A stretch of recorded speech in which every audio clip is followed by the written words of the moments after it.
MotoGP Jerman 2024 kali ini benar-benar drama, seru, dan juga ada plot twist-nya. Dan kali ini kita akan membahas balapan MotoGP Jerman 2024 bukan cuma sendiri saja, tapi juga ada Halo, ketemu lagi sama Albi Tama di sini. tadi ini kalau menurut gue ada beberapa balapan MotoGP yang kita highlight gitu ya. Terutama Hmm. kalau gue sih tutup nih Marc Marquez.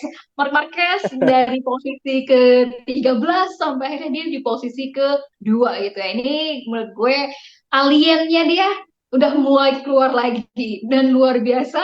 Kalau misalkan waktu kemarin si Peko Bagnaia gue bilang apotek tutup, mungkin apotek tutupnya sekarang ke Marc Marquez gitu ya. Terus udah gitu juga tadi, aduh, gue tuh sempet teriak gitu ya ketika si Marc Marquez ini sempet clash sama Morbidelli sampai akhirnya tuh kaca dashboard depannya Marc Marquez juga sempet pecah gitu ya. Dan Ya. yang pasti yang kita mesti highlight juga adalah Jorge Martin. Aduh, sedih banget buat Jorge Martin. Nah, Bi, itu dari gue dulu. Sementara kita ke Albi, menurut Albi untuk secara keseluruhan balapan MotoGP Jerman 2024 ini kayak gimana, Bi? Oke, Drin.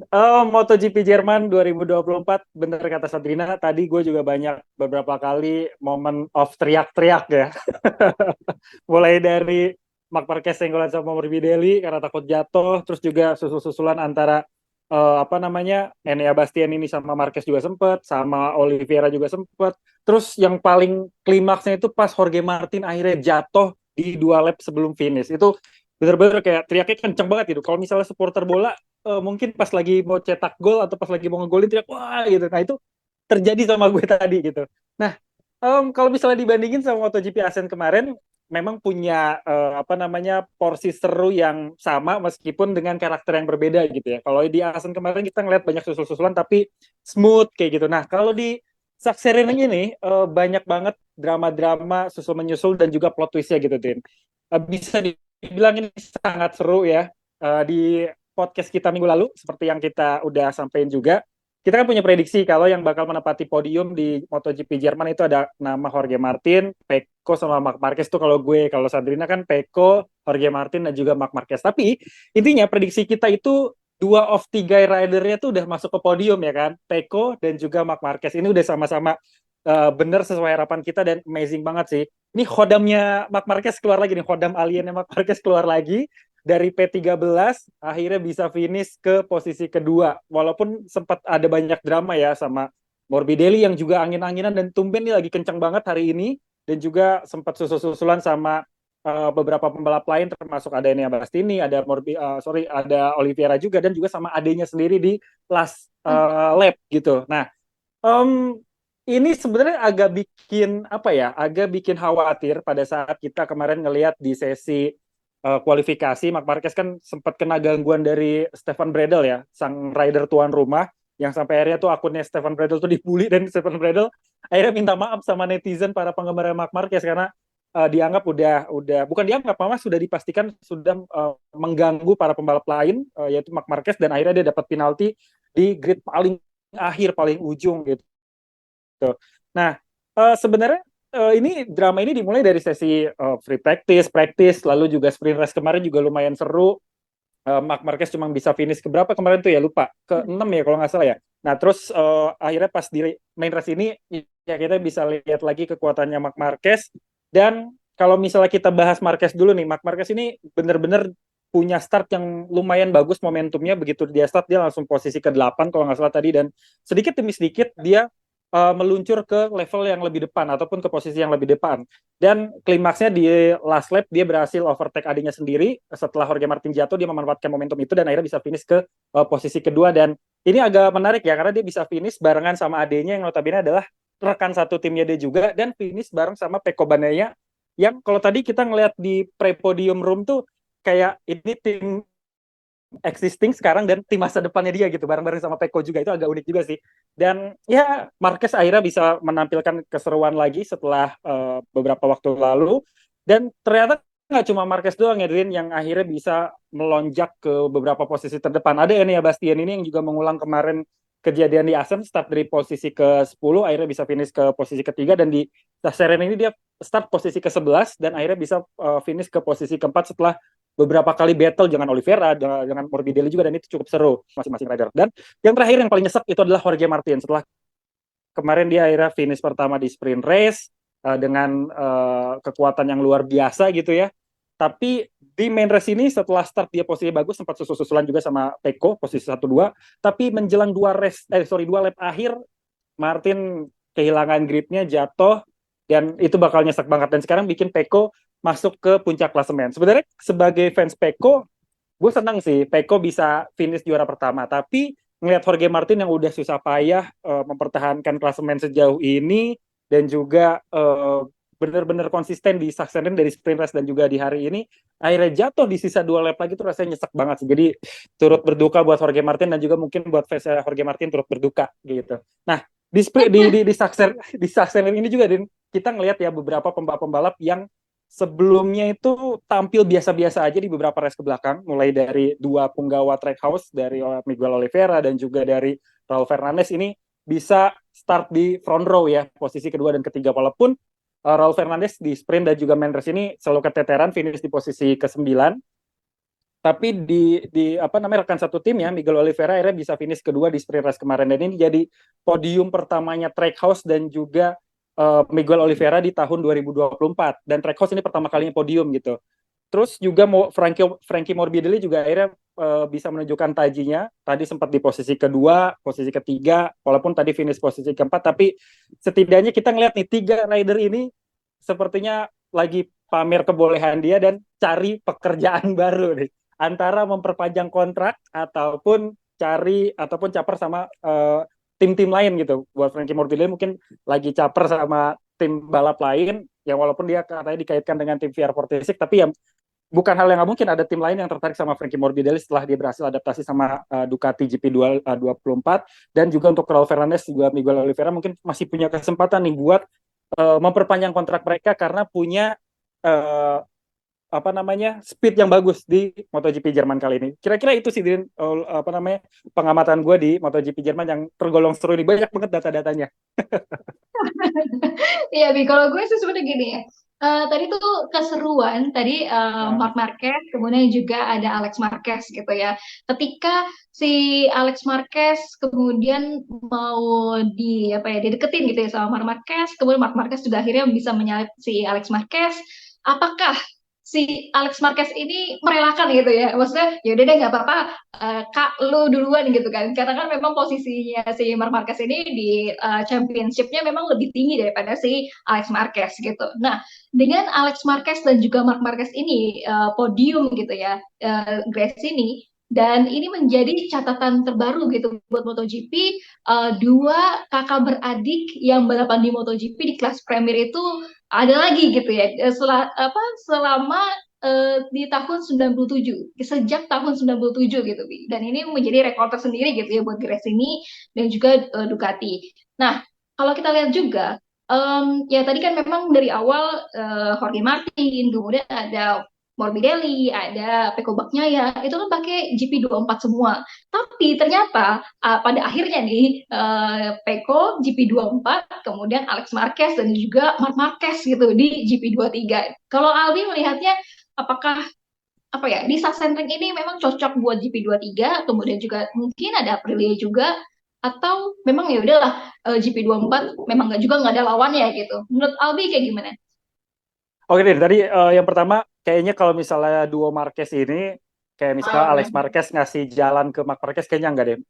Yang sepengetahuan gue, Marquez bersaudara ini punya jiwa kompetitif yang juga kuat. Jadi kayak nggak mentang-mentang lo adik atau kakak gue kasih ini kesempatan buat lo gitu. Mereka tetap akan profesional dalam melakukan balapan ini, karena mereka kan ada sponsor yang berbicara, ada tim yang berbicara, tentu mengharapkan performa terbaik dari masing-masing rider gitu. Jadi gue melihat ya ini dua-duanya udah sangat profesional dan punya speed yang bagus di Sachsenring ini. Nah, terkait juga dengan motor-motor Ducati yang kelihatan dominan banget di MotoGP Jerman ini, sebenarnya kan udah kita bahas juga di podcast kita sebelumnya nih, Din. Kalau Ducati ini akan masih menjadi dominator di MotoGP seri Eropa seperti misalnya di Assen kemarin dan juga di Sachsenring. Ini karena melihat dari karakter sirkuitnya sendiri, kalau misalnya kemarin di Assen kan sirkuitnya flowing, jadi power motor itu bisa maksimal dilakukan. Nah, kalau di Jerman ini, walaupun dia punya lintasan lurus sekitar 750 meter, tapi banyak juga tikungan-tikungan yang harus membuat para rider ini apa namanya hard braking gitu. Nah, untuk posisi stop and go, Ducati juga masih unggul, walaupun kelemahannya adalah di bagian ban. Bannya punya apa namanya keseimbangan yang tidak begitu stabil kalau ketika dia masuk stop and go, tapi powernya Ducati ini kuat banget untuk bisa mengimbangi kekurangannya itu. Nah, terbukti dari capaian finish pada hari ini mulai dari posisi 1 sampai 5 itu semuanya Ducati. Satu ada Pecco, dua ada Marquez dan juga Alex Marquez yang pakai GP23, sedangkan Pecco GP24, lalu juga ada Enea Bastianini GP24 di posisi keempat, dan Franco Morbidelli GP24 di posisi ke-5. Nah, kalau tadi Jorge Martin nggak jatuh, posisi 1 sampai 6 ini semuanya Ducati nih. Jadi ada dua Ducati Factory, lalu juga dua satelit yang utama dan juga dua satelit Gresini. Dan sayang ya, ini tidak terjadi buat tim dari Pertamina Enduro VR46, di mana tadi di Gia punya problem di motornya, gue belum tahu itu problemnya apa. Lalu di Bezzecchi juga kayaknya belum sembuh nih motornya untuk bisa dikendalikan oleh Bezzecchi, karena memang ini menjadi keluhan Bezzecchi dari awal tahun 2024. Nah, itu tadi alasan-alasan kenapa motor Ducati ini bisa dominan di MotoGP Jerman. Nah, tapi selain Ducati juga, ternyata kita bisa lihat performanya uh, motor dari Aprilia. Kalau tadi Maverick Vinales ini nggak keluar, mungkin dia bisa menempati posisi 5 besar. Dan untuk dari Trackhouse juga, Trackhouse Aprilia juga bisa merangsek ke posisi 10 besar yang biasanya ada di luar 10 besar. Nah, kalau dari kata Miguel Oliveira, apa namanya, kenapa Aprilia dia dan juga Raul Fernandez ini bisa gacor nih di MotoGP Jerman, itu ada beberapa hal. Padahal mereka bilang memang ada ubahan yang dilakukan pada motornya, tapi tidak signifikan. Dia cuma setting sasis sama setting elektronik aja.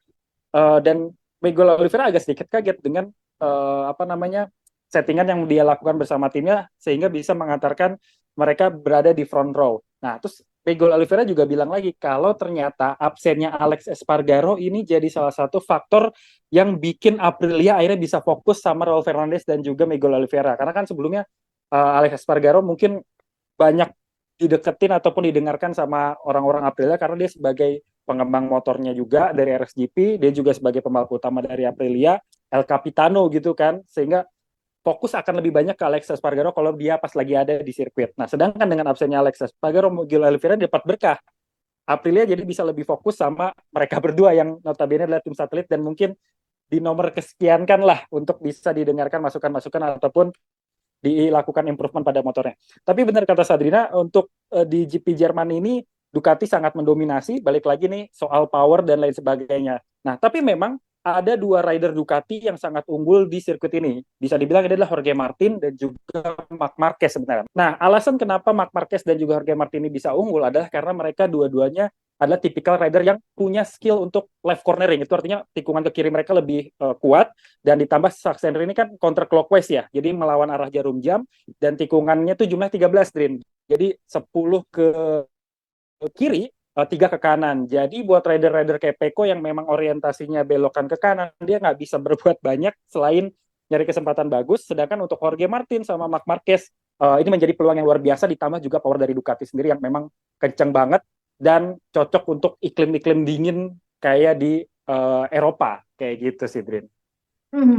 Oke, Bi. Ini juga menarik juga sih. Tadi Albi bilang kalau misalkan memang ada sempet antara Marc Marquez dan juga Stefan Bradl gitu ya. Waktu kemarin di sesinya kualifikasi gitu. Nah, kan waktu kemarin juga kita lihat sendiri gimana fans-fansnya Marc Marquez itu sempat menyalahkan si Stefan Bradl.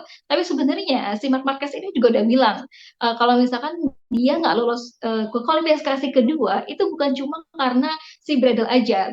Sebenarnya Marc Marquez juga nggak mau nyalahin si Bradl. Karena apa? Ternyata motornya Marc Marquez itu di sesi kualifikasi pertama dia sempat ada masalah dulu gitu ya. Sampai akhirnya makanya kenapa dia mau berusaha untuk time attack itu di terakhir-terakhir tuh, di menit-menit terakhir. Tapi ternyata di menit-menit terakhir udah banyak rame banget rider-rider lain yang juga mau time attack, dan juga ada Stefan Bradl gitu yang yang memang udah terbukti gitu ya menghalangi laju para pembalap lainnya juga gitu. Nah, ini balik lagi sama Marc Marquez sebenarnya, Bi. Kalau gue melihatnya Marc Marquez ini di Sachsenring beda banget nih dibandingin dengan yang kemarin-kemarin gitu ya. Kalau kemarin-kemarin mungkin dia nggak terlalu ngejar limitnya, tapi kalau di Hmm. Sachsenring ini gue nggak tahu ya, mungkin karena dia punya sensasi tersendiri waktu dulu dia sempat juga dibilang King of Sachsenring itu jadi dia pengen buru-buru atau kayak nggak sabar mencatatkan waktu tercepatnya atau performa terbaiknya dia gimana gitu sampai akhirnya kemarin kan sempat crash juga crash high side dia juga cedera apa namanya patah jari Patah telunjuk jari. kiri tangan kiri ya kan terus udah gitu juga sama memar tulang rusuk gitu waktu kemarin juga sempat mungkin fans-fans Marc Marquez sempat khawatir gitu kalau misalkan Marc Marquez ini fit atau enggak untuk balapan. Tapi ternyata di balapan kali ini ya aliennya datang lagi gitu ya. Dari 13 ke posisi kedua gitu. Kedua. Nah, kalau Albi melihat performa Marc Marquez ini, ya, apakah si Marc Marquez juga sebenarnya pengen nunjukin gitu ya Mhm. ke Ducati kalau misalkan ya lo worth it gitu untuk mengkontrak gue di tahun 2025 nanti gitu. Sebenarnya kan kalau kita lihat dari sepanjang balapan, gue juga setuju sama Albi. Ada beberapa pembalap yang sepertinya kayak mau membuktikan diri, terutama kayak Morbidelli gitu ya. Ya. Apalagi ya, di 2025 juga dia belum tahu gimana. Kalau Albi melihatnya seperti apa? Gue sepakat sih sama apa yang tadi udah sampaikan soal Marc Marquez ini seperti apa di Sachsenring. Memang secara mental Marquez itu kelihatan pengen banget nunjukin dirinya itu masih sangat layak untuk disebut sebagai Sachsen King gitu. Walaupun tidak bisa finish pertama, tapi dia bisa menunjukkan kalau dia bisa menaklukkan sirkuit ini dengan berada di barisan paling terdepan gitu. Dari posisi ke-13 finish di posisi kedua itu luar biasa banget. Bahkan sebelumnya gue hanya mengestimasikan dia finish di posisi ketiga aja. Ya jelek-jeleknya 5 besar itu udah sangat apa prestisius banget lah buat seorang Marquez dan ini juga ditambah sama beberapa runtutan insiden yang memang dialami sama Marquez mulai dari sesi practice ataupun free practice kemarin dan sampai ke kualifikasi mulai dari permasalahan di motor lalu juga soal ban juga ternyata dialami juga sama Marc Marquez soal masalah suhu dan lain sebagainya tidak bisa membuat grip dari ban dia khususnya di ban depan ini tidak maksimal ditambah dia pernah ngalamin crash high side sampai cedera ya kan memar di tulang rusuk lalu juga ada patah di jarinya dia ini menunjukkan bahwa memang ada banyak hal yang dilakukan oleh Marc Marquez. Pertama memang dia mentalnya mental juara, mental pembalap sejati dari dulu. Dia tetap bisa bangkit walaupun sakit yang dialami itu begitu parah. Dan patah jari, memar rusuk itu sebenarnya kalau buat Marc Marquez nggak ada apa-apanya gitu. Dibandingkan dulu dia pernah cedera gegar otak ringan di Mandalika, terus juga crash sampai tulangnya patah segala macam, tapi dia tetap push to the limit ya. Ciri khasnya Marc Marquez adalah dia selalu nge-push dirinya dia sampai menemukan batas di mana dia harus berhenti ataupun apa namanya menjaga dirinya dia untuk tidak mengalami kesalahan lagi. Dan di Sachsenring ini dia membuktikan kalau dia masih layak untuk disebut sebagai penakluk dari Sachsenring dan dia bisa menjinakkan Ducati GP23 untuk bisa bersaing dengan GP24 dan benar kata Sabina dia sekaligus bisa menunjukkan ke fans dan juga tim yang nantinya akan menjadi rumah baru dia di 2025 yaitu Ducati Factory Racing kalau gue sangat worth it untuk lo jadiin tim bagian dari tim gitu jadi ya fantastis banget sih tadi kalau ngeliat Marc Marquez gue sebagai fansnya saat ini ya gue sebagai pendukungnya Peko ngeliat kehadiran Marc Marquez dengan segala talenta dan juga potensinya benar-benar happy dan juga merasa terpuaskan untuk menyaksikan balapan di MotoGP 2024 dari awal seri sampai ke seri di apa namanya Jerman Sachsenring ini gitu sih Vin gue setuju sih sama pendapat lo tadi.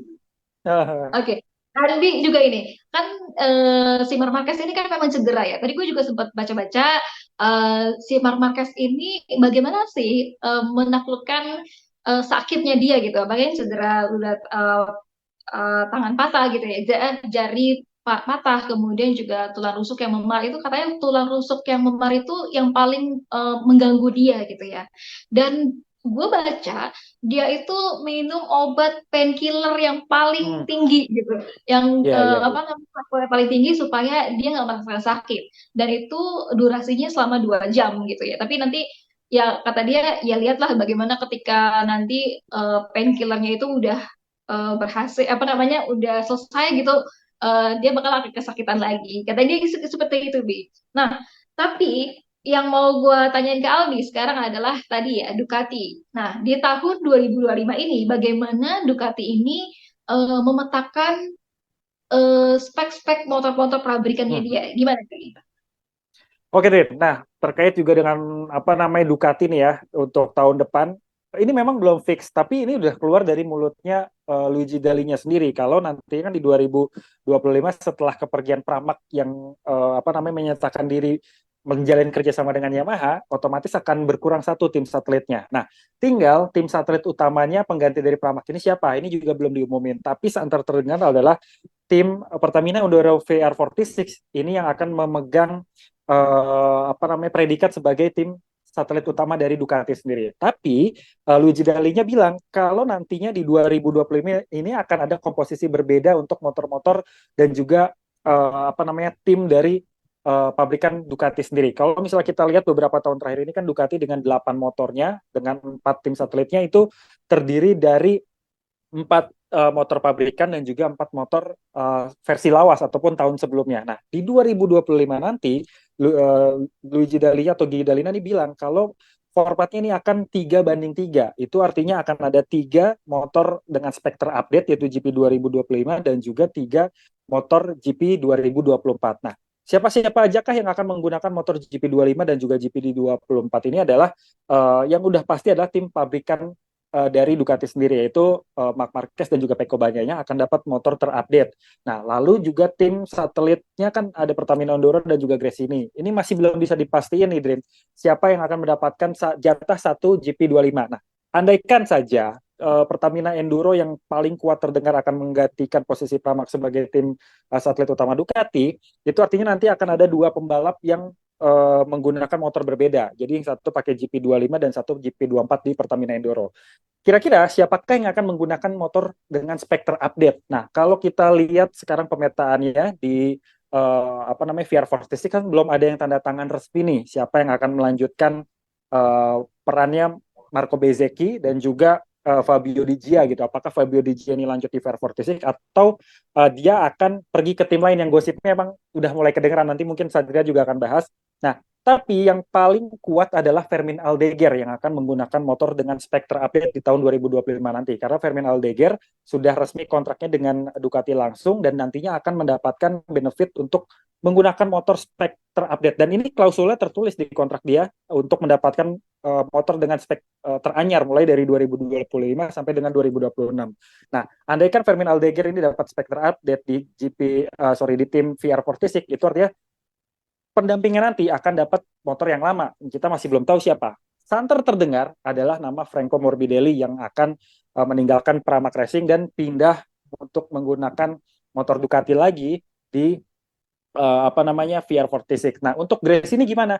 Nah, untuk di Gracie ini tetap akan pakai motor tahun sebelumnya GP lawas yaitu GP 2024. Nah, alasan daliknya untuk bisa memetakan ataupun melakukan mekanisme ini adalah ada banyak hal faktornya, Dri. Yang pertama adalah bisa fokus kepada 3 rider ini, 3 rider utama mereka mulai dari Pecco, lalu juga apa namanya Marc Marquez dan Fermin Aldeguer. Nah, di sini di 3 motor ini bisa dimaksimalin nih GP25-nya akan bertempur habis-habisan dengan spek terbaru. Nah, bagaimana dengan GP24-nya? GP24-nya tentu juga akan mendapatkan fokus dan juga beberapa turunan-turunan dari GP25 yang terbaru. Tentu kan update-update tetap akan ada yang diberikan ke motor lawasnya gitu. Hanya saja tidak sama persis gitu. Nah, ditambah dengan adanya 3 motor ini, 3 motor lawas ini di tim Gresini dan juga VR46, ini akan membuat ekonomi tim independen juga lebih baik jika dibandingkan dengan harus ngasih spek pabrikan yang benar-benar full lengkap. Tentu akan ada banyak biaya yang dikeluarkan sama tim independen sendiri. Katakanlah kayak Gresini ataupun kayak VR46 tentu masih sangat berat untuk bisa mengeluarkan dana, karena kalau misalnya kita bicara pabrikan kan dananya source-nya dari big company gitu ya, korporasi besar. Sedangkan untuk tim independen adalah pengusaha-pengusaha yang tentu butuh pemasukan dari sponsor-sponsor. Nah, kalau misalnya dana sponsor itu terlalu dimaksimalkan untuk menggunakan ataupun meminjam motor yang speknya lebih tinggi, ya cash flow-nya juga nggak terlalu bagus buat bisnis mereka. Sehingga uh, ada penyesuaian untuk ekonomi sih. Kalau Dalinya bilang adalah faktor ekonomi menjadi faktor utama yang nantinya akan diberikan kepada para tim-tim independen ini supaya mereka bisa tetap punya cash flow yang baik, tapi juga tetap punya jiwa kompetitif karena punya motor yang speknya juga bagus dan juga salah satunya punya spek yang terupdate. Kira-kira pendekatan itu sih yang akan digunakan oleh Dalia. Tapi persisnya seperti apa nanti pengumumannya akan disampaikan oleh Ducati Factory Racing sendiri untuk tahun 2025 mendatang. Kira-kira gitu, Dream. Mhm. Nah, tadi kan Alwi juga bilang kalau misalkan di tim VR46 kemungkinan itu akan masuk Morbidelli gitu ya. Karena kan Mhm. Pramac sekarang udah ke Yamaha, tapi Morbidelli kayaknya nggak mau untuk ikutan ke Pramac, dia akan lebih ke VR46. Karena kita tahu juga VR46 tuh punyanya siapa? Punyanya Valentino Rossi. Dan Lando Valentino Rossi Rossi, itu juga deket sama si Morbidelli gitu. Morbidelli. Kalau gue sebenarnya VR46 itu harus mempertahankan Fabio Di Gia gitu ya. Tapi ya kalau misalkan Fermin Aldeguer mau ke VR46, kemudian juga VR46 mau ke apa namanya ngambil Morbidelli gitu. Lalu kemana Fabio Di Gia gitu kan? Nah, bagaimana Fabio Di Gia? Tadi juga sampai terdengar bahwa dia juga pengen ke Yamaha gitu ya, ke Pramac Yes. gitu. Nah, soal Fabio Di Gia gue setuju banget sih Din apa yang tadi lo bilang kalau seharusnya Fabio Di Gia itu tetap bertahan di Pertamina Enduro VR46 karena apa ya dia udah adaptasi sama Ducati lah bisa dibilang sama GP23-nya dia dan kalau misalnya dia tahun depan upgrade ke GP24 gue rasa dia akan semakin menampilkan performa terbaiknya dia sih kalau misalnya dibandingin sama Franco Morbidelli yang saat ini berada di tim Pramac dengan motor GP24-nya secara statistik gue melihat Fabio Di Gia jauh lebih baik ya kan untuk bisa berada di apa namanya jajaran terdepan. Nah, Franco Morbidelli sendiri kan baru kelihatan di Saxeren ini ya, mulai kelihatan ada konsisten di depan gitu. Mulai tadi sempat di posisi kedua, walaupun tadi finish akhirnya di posisi kelima. Tapi gue ngerasa kayaknya sayang banget kalau misalnya VR46 tuh harus membuang Fabio Di Gia ke tim lain dan mengambil Franco Morbidelli yang usianya udah lebih tua gitu. Ya mungkin ini ada alasan tersendiri ya dari prinsipal VR46 yang nggak lain adalah Valentino Rossi yang merupakan guru balap dari Franco Morbidelli sendiri. Jadi mereka ini kan semua dekat ya kan, udah kayak keluarga, kayak adik kakak segala macam. Jadi uh, mungkin Rossi yang merangkul Franco Morbidelli untuk ya udahlah ikut tim gue aja gini gantiin apa namanya Marco Bezzecchi yang udah pindah ke Aprilia.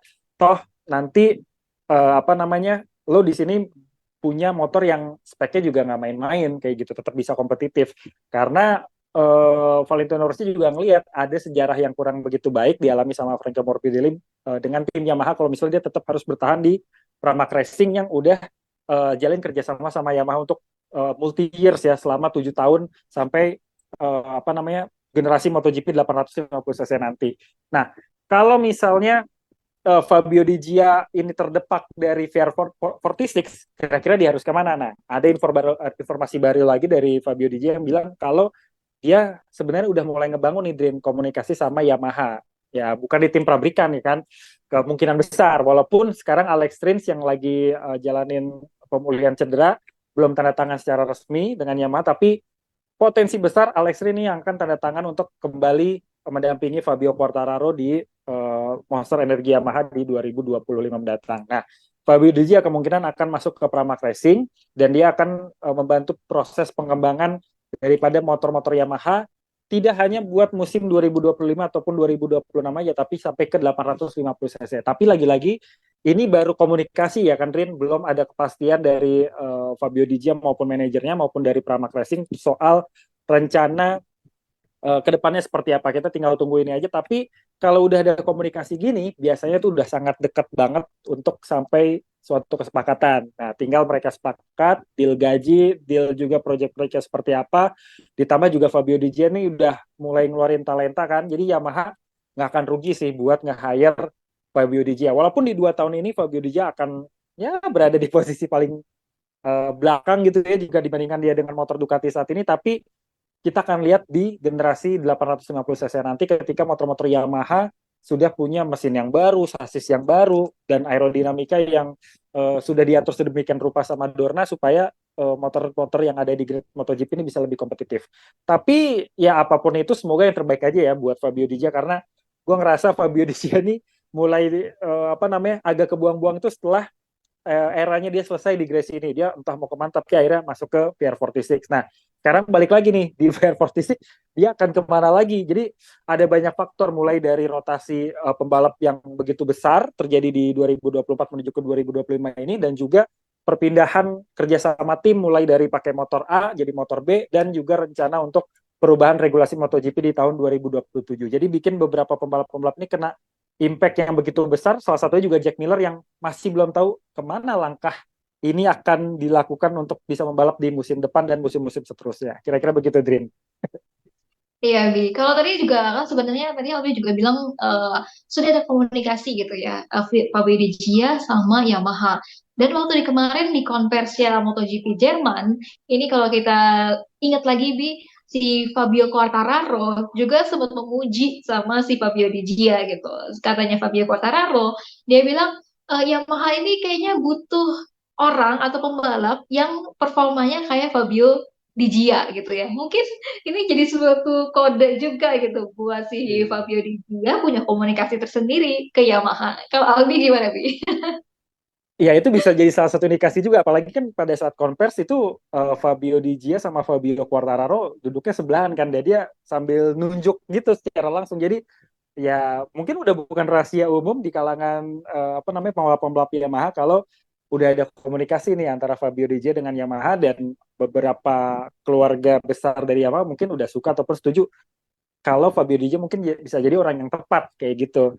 Dan ini juga namanya lucu ya, sama-sama Fabio gitu. Satu Fabio Di Gia, yang satu Fabio Quartararo. Siapa tahu mereka memang berjodoh, dan mirip sama kejadiannya yang waktu itu Sandrina bilang ada foto bareng Alex Espargaro sama Marco Bezzecchi, ceklek akhirnya jadilah dia suksesornya di Aprilia. Nah, bukan hal yang gak mungkin juga Fabio Quartararo yang nunjuk-nunjuk Fabio Di Gia ini bisa jadi nunjuk suksesornya di kemudian hari. Kira-kira gitu sih, Drin. Ini lucu sih, ini lucu. Oke, Bi. Ini ada yang terbaru juga ya. Kemarin kan si Alex Espargaro kan juga mengumumkan gitu. Akhirnya dia juga ya, jadi test ridernya Honda gitu ya. Apakah ini Yes. akan menggeser Stefan Bradl atau seperti apa? Dan performanya Alex Espargaro ini nantinya prediksinya Albi ketika menjadi test rider ini apakah akan membuat Honda lebih baik atau gimana?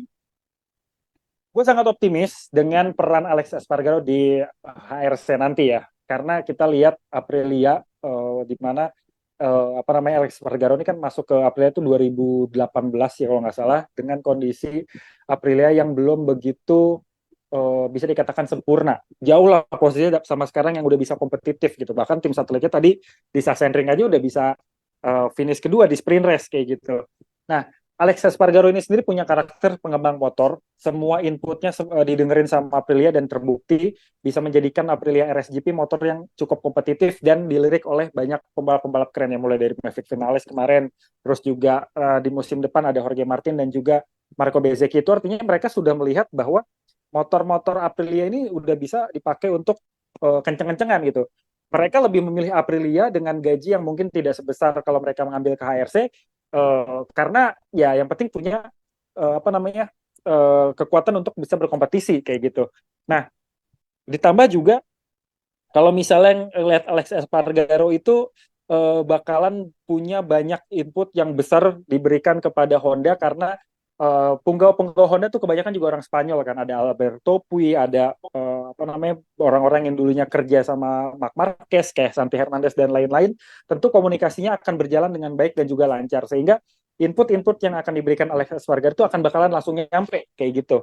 Nah, ditambah juga ada rider-rider seperti misal Luca Marini. Luca Marini juga sebenarnya dia bisa ngasih banyak input dan juga ngasih banyak apa namanya improvement buat Honda. Tapi kalau misalnya dia bekerja sendiri, dia nggak akan bisa begitu maksimal gitu. Nah, dengan kehadiran Alex Espargaro nanti sih gue berharapnya Honda bisa lebih gacor ya. Mungkin bukan di 2 tahun ke depan 2025 2002 mungkin bukan di situ, tapi ketika nanti sudah masuk era 850 cc mungkin di situ peran dari Alex Espargaro mulai begitu kelihatan ataupun begitu berasa bisa menampilkan motor-motor yang kompetitif. Alex Espargaro nih ya, dia tuh bisa ngembangin sasis, dia bisa ngembangin aerodinamika, dia bisa ngembangin suspensi. Mungkin kelemahannya Alex Espargaro adalah untuk apa namanya meredam suhu panas daripada mesin yang RSGP itu kan mesinnya V4 sama kayak Honda kan mesinnya V4. Nah, performa dari motornya itu akan digenjot maksimal, tapi efek sampingnya adalah punya panas yang begitu tinggi, seringkali overheat, dan ini dikeluhin sama Maverick Viñales juga kalau motor yang dinaikin ya itu punya hawa yang panas banget, punya suhu yang panas banget sehingga bisa mengganggu di beberapa track tertentu seperti misalnya di Asia Tenggara. Nah, mungkin hal ini yang nantinya bakal dipadukan sama teknologinya Honda. Honda itu kan Jepang, market besarnya di Asia. Ya tentu nanti input-input dari Alexis Espargaro tentang mesin yang dipaksa untuk berperforma tinggi bisa diredam dengan apa namanya radiator yang juga mumpuni untuk bisa meredam panas dari motor-motor Honda. Jadi gue sangat optimis kalau nantinya ARC punya motor yang bakalan kompetitif banget. Kira-kira gitu sih, Green. Oke, nah terakhir nih Bi, untuk next round atau seri berikutnya, ini kan di GP Inggris ya kalau nggak Silverstone, salah. iya. Ya, di GP Inggris, sirkuit Silverstone di tanggal 2 sampai dengan 4 Agustus. Berarti kita masih punya ada beberapa kali jeda lagi ya, 2 minggu kalau nggak salah ya, untuk Satu, bisa nonton. satu bulan ya. Satu Satu bulan, bulan satu ya? bulan. Oh iya, Satu iya bulan. benar, dari Juni Iya. ya. Tapi 1 bulan lagi kita akan jeda lagi nih, Bi. Tapi gimana nih untuk prediksinya di MotoGP Inggris dari Albi gimana? Oke, MotoGP Inggris. MotoGP Inggris ini jadi salah satu track yang sebenarnya tidak banyak difavoritkan oleh pembalap. Walaupun tracknya itu mixing ya, ada flowing cornering sama hard braking. Tapi yang bikin pembalap nggak senang di sana tuh bukan karena layout sirkuitnya, tapi karena cuacanya, Din. Di sana itu beberapa kali kita tonton sering hujan dan juga mendung. Kalaupun nggak hujan, ya gerimis lah. Bikin pembalap itu jadi bingung harus pakai ban apa sih, gitu kan? Apakah pakai ban slick atau pakai eh, wet tire kayak gitu. Nah, ini bikin juga apa namanya Dorna harus memikirkan apakah sistem balapannya akan dilakukan secara flag to flag atau normal race kayak gitu. Nah, ini yang bikin para pembalap ini harus memutar otak dan juga memberikan keputusan yang tepat untuk balapan di Silverstone. Tapi nggak melulu hujan gitu kan. Tapi memang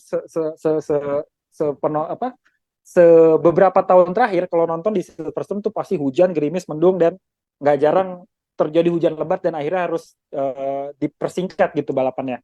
Nah, kalau misalnya kita lihat data statistik juga di Silverstone di beberapa tahun yang lalu, itu untuk 2021 kalau nggak salah Fabio Quartararo yang menang, di 2022 itu Pecco Bagnaia, dan di 2023 gue masih ingat banget ini Alex Espargaro yang akhirnya bisa nyusul Pecco di lap terakhir. Ini dramatik banget dan semoga kita bisa nonton apa namanya aksi-aksi kayak gitu lagi di tahun 2024. Nah, untuk di 2024 ini prediksi siapakah yang akan masuk podium di GP Inggris adalah ding ding ding ding.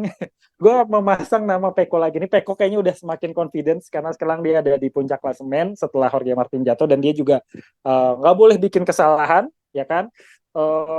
Pertimbangannya adalah kalau misalnya di Inggris itu potensi hujan, treknya dingin dan segala macam, lagi-lagi ban. Karena ban ini jadi masalah terbesar Pecco dan paling sering dikulin sama Pecco. Ya ini setelah aturan dari Dorna dan juga Michelin soal tekanan ban ini sendiri ya. Yang kedua, agak susah nih. Gue sebenarnya ngejagoin Fabio Quartararo untuk bisa finish ini, tapi dengan kondisi motor yang belum dikatakan kompetitif, gue tidak akan memasukkan nama Fabio Quartararo. Gue akan memasang nama, aduh agak bingung ya, Brad Binder deh. Brad Binder tuh lumayan juga kalau misalnya basah, ataupun Jack Miller, pokoknya KTM deh, gue berharap KTM bisa ada yang di podium. Jadi Pecco satu, keduanya KTM, terserah mau itu dia Brad Binder, mau itu dia Jack Miller atau Pedro Acosta, terserah. Yang ketiganya Bismillah lagi Marc Marquez. Walaupun di sini Marc Marquez tidak punya banyak prestasi, tapi gue uh, apa ya optimis Marc Marquez bisa finish posisi ketiga. Kira-kira itu Drin. Jadi Pecco Bagnaia, KTM apapun siapapun ridernya, dan ketiga Marc Marquez. Gitu. Kalau Sadrina Oke. siapa kira-kira prediksinya? Kalau gue tetap sama ya, maksudnya dengan prediksi-prediksi yang kemarin-kemarin, namanya gue selalu yakin dengan nama yang itu aja, gitu kayak Peko Bakayaya, Martin Martin, dan juga Marc Marquez. Pokoknya 3 pembalap ini yang selalu gue jagoin untuk menjadi yang teratas gitu ya. Nanti kalau misalkan ada takdirnya, kayak tadi Jorge Martin harus keren gitu-gitu ya, itu mah terserah nanti. Tapi pokoknya kalau gue tetap prediksinya apa Peko Bagnaia, Jorge Martin dan Marc Marquez gitu. Oke, Albi, apalagi yang mau ditambahin? Enggak sih, cuma bilang Anda sepertinya sudah keracunan Ducati nih sekarang. Kalau Marc Marquez tadi di Honda, kalau Honda juga. Iya, iya, iya. Itu dulu aja untuk hari ini, untuk Oke. sesi ini. Ngobrol-ngobrol seputar MotoGP-nya. Nanti kita akan update lagi informasi-informasi seputar MotoGP lainnya lagi. Mungkin ada lagi podcast sebelum di MotoGP Inggris ya. Jangan lupa di like, komen, dan juga share podcast ini ke teman-teman kalian ya. Bye. See you.